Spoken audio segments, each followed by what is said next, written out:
there's this idea in Jungian psychology called the circumambulation. And Jung had this idea that you had a potential future self, which would be in potential everything that you could be.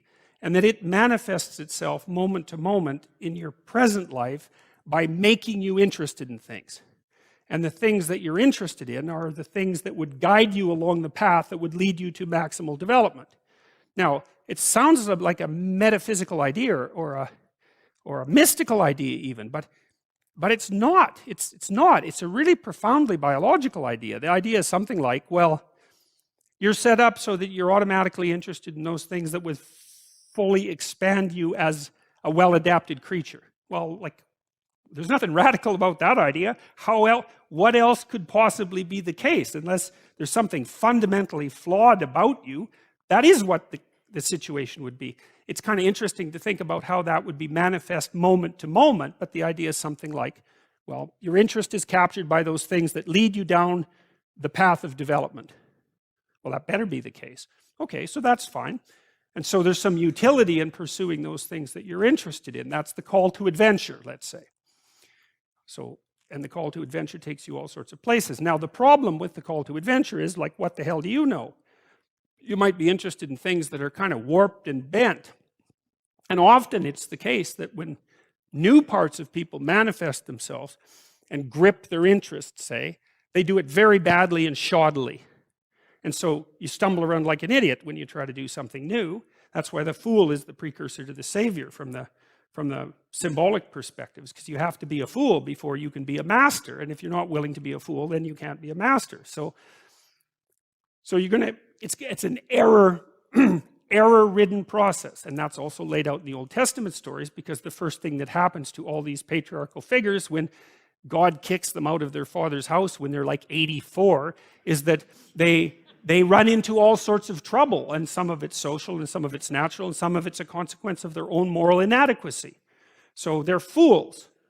But the thing that's so interesting is that despite the fact that they're fools, they're still supposed to go on the adventure, and that they're capable of learning enough as a consequence of moving forward on the adventure so that they straighten themselves out across time.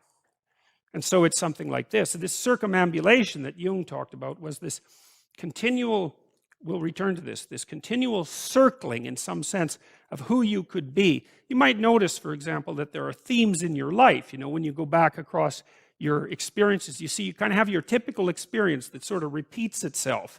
And there might be variation on it, like a musical theme, but it's like you're circling yourself and getting closer to yourself as you move across time. That's the circumambulation. Now, you remember that for a sec, because we'll go back to it. Okay, so imagine that something glimmers before you. It's an interest that's dawning, and you decide, well, first of all, you're paralyzed. You think, well, how do I know if I should pursue that? It's probably a stupid idea. And the proper response to that is, you're right, it probably is a stupid idea, because almost all ideas are stupid. And so the probability that as you move forward on your adventure that you're going to get it right the first time is zero. It's just not going to happen. And so then you might think, well, maybe I'll just wait around until I get the right idea, and which people do, right? So they're like 40-year-old, 13-year-olds, which is not a good idea. And so they wait around until it's waiting for Godot, until they finally got it right. But the problem is you're too stupid to know when you've got it right. So waiting around isn't going to help, because even if the perfect opportunity manifested itself to you in your incomplete form, the probability that you would recognize it as the perfect opportunity is zero. You might even think it's the worst possible idea that you've ever heard of anywhere. Highly likely. Highly likely. So you have, there's, Nietzsche called that a will to stupidity, which I really liked. So, because he thought of stupidity as being it, you know, it's you have to take it into account fundamentally and work with it. And so you can take these tentative steps on your pathway to destiny, and you can assume that you're going to do it badly. And that's really useful, because you don't have to beat yourself up. It's pretty easy to do it badly. But the thing is, it's way better to do it badly than not to do it at all. And that's the continual message that echoes through these historical stories in Genesis. It's like, these are flawed people. They should have got the hell out of their house way before they did.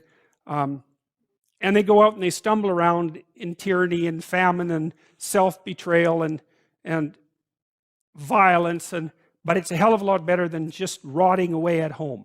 And that's great, so that's good. And so why is that? Well, okay, so you start your path and you think that you're heading, towards your star. And so you go in that direction. And then, because you're here, the world looks a particular way, but then when you move here, the world looks different, and you're different as a consequence of having made that voyage. And so what that means is that now that thing that glimmers in front of you is going to have shifted its location, because you weren't very good at specifying it to begin with, and now that you're a little sharper and more focused than you were, it's going to reveal itself with more accuracy to you. And so then you have to take it's almost like a 180-degree reversal. But it isn't, because, you've gone this far, and that's a long ways to get that far. But that's a lot farther than you would be if you just stayed where you were, waiting. And so it doesn't matter that you overshoot continually, because as you overshoot, even if you don't learn what you should have done, you're going to continually learn what you shouldn't keep doing. And if you learn enough about what you shouldn't keep doing, then that's tantamount at some point to learning at the same time what you should be doing. So it's okay. So it's like this. Now, what's cool about it, though, I think, is that as you progress, the degree of overshooting starts to decline, right? And that we know that there's nothing hypothetical about that. As you learn a new skill, like even to play a song on the piano, for example, you overshoot madly. You're making all sorts of mistakes to begin with, and then the mistakes, they disappear. There's a great TED talk, I think it was, about this guy set up a really advanced computational recording system in his home and recorded every single utterance his young child made while learning to speak. And then he put together the child's attempts to say certain phonemes and put them in a list, and you can hear the child deviating madly to begin with, and then after hundreds and hundreds of repetitions, just zeroing right in on the exact phoneme. So, you might not know this, but when kids babble, because they start babbling when they're quite young, they babble every human phoneme, including all sorts of phonemes that adults can't say.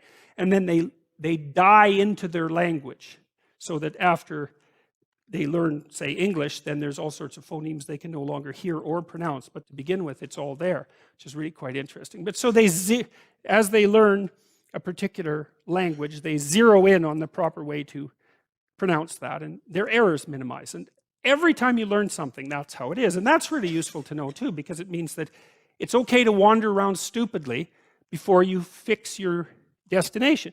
Now, you see that echoed in Exodus, right? Because what happens is that the Egyptians, or the Hebrews, escape a tyranny, which is kind of whatever you do personally and psychologically when you escape from your previous set of stupidly held and ignorant and stubborn axioms. It's like, away from that tyranny. It's like, great, I freed myself from that. Well, then what? Well, you think, well, now I'm on the way. It's, no, you're not. Now you're in the desert, where you wander around stupidly, and worship the wrong things until you finally organize yourself morally again and head in the proper direction. So that's worth knowing, too, because you think, well, I got rid of a lot of things, excess baggage that I didn't need in my life, and now everything's okay. It's like, no, it's not. You've got rid of a whole set of scaffolds that were keeping you in place, even though they were pathological. And now you have nothing, and nothing actually turns out to be better than something pathological, but you're still stuck with the problem of nothing. And that's exactly why Exodus is structured the way that it is. It's that you escape from a tyranny. It's, hooray, we're no longer slaves. Yeah, well, now you're nihilistic and lost. It's not necessarily